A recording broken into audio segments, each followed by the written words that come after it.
রজব মাস, জিলকদ, জিলহজ, মুহররম, আল্লাহ এই 4টি মাসকে সম্মানিত মাস বলে ঘোষণা করেছেন।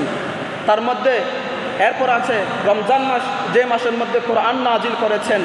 আল্লাহ তাআলা আমার নবীকে এই 5টি মাসের মধ্যে আমার নবীকে পাঠান নাই, আমার নবীকে পাঠিয়েছেন মাহে রবিউল আউয়ালের মধ্যে।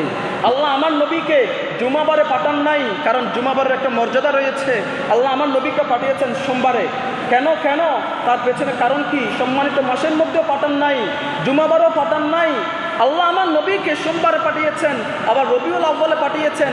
কেন পাঠিয়েছেন জানেন? যাতে কোনো ব্যক্তি বলতে না পারে যে আমার নবী ওই সম্মানিত মাসের উসিলায় সম্মানিত হয়েছেন, কিংবা জুমাবার উসিলায় আমার নবী সম্মানিত হয়েছেন, ওইরকম যেন কেউ বলতে না পারে। সেজন্য আল্লাহ বলতেছেন, আমি আমার নবীকে এমন একটি সময়ের মধ্যে পাঠিয়েছি যার কারণে ওই সময়টা উত্তম হয়ে গেছে। সুবহানাল্লাহ।